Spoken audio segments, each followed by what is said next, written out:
रायगडच्या उरण तालुक्यातील नागाव समुद्र किनाऱ्यावर कातळ भागात प्रेमी युगल अडकल्याची घटना समोर आली। सानपाडा येथून फिरण्यासाठी आलेले हे प्रेमी युगल पिरवाडी परिसरातील कातळावर गेले असताना अचानक समुद्रात भरती सुरू झाल्याने ते अडकून पडले। घटनेची माहिती मिळताच सागरी सुरक्षा रक्षक, पोलीस आणि स्थानिक नागरिकांनी तात्काळ घटनास्थळी धाव घेत बचाव कार्य सुरू केले।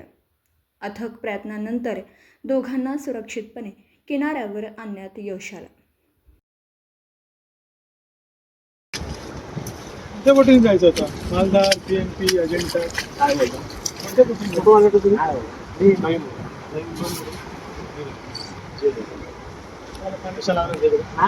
आम्ही व्हिडिओ काढायला आलेलो होतो। आम्ही जेव्हा लोकांचा प्रश्न होता लोक म्हणून जायचे कारण की ते लोकल पण होते, बोललो त्यांना तर माहिती लोकल पाणी येतं, पाण्याचं काय बरोबर आहे। नाही चुकलं ते मी काही कोणी बघितलं नसतं तर माझ्या जीवालाच धोका होता। हे बघितलं ते मोठी गोष्ट आली माझ्यासाठी, त्यांनी बघितलं पण आणि आले पण त्याने गेलं असं वाहून तुम्ही पूर्ण बोलला पूर्ण जायचंय पूर्ण भरून जायचं। मी जायच्या टायमाला पूर्ण खाली होतो, बोललो का भरती इकडे धावत धावत आलो, तुम्ही हात करता ना असं फिरत तर तुम्ही तिकडे होते तेव्हा मी पाठीवरून बघितलं। Video reporter Dhamsheel Sawant, KTV news, Raigad.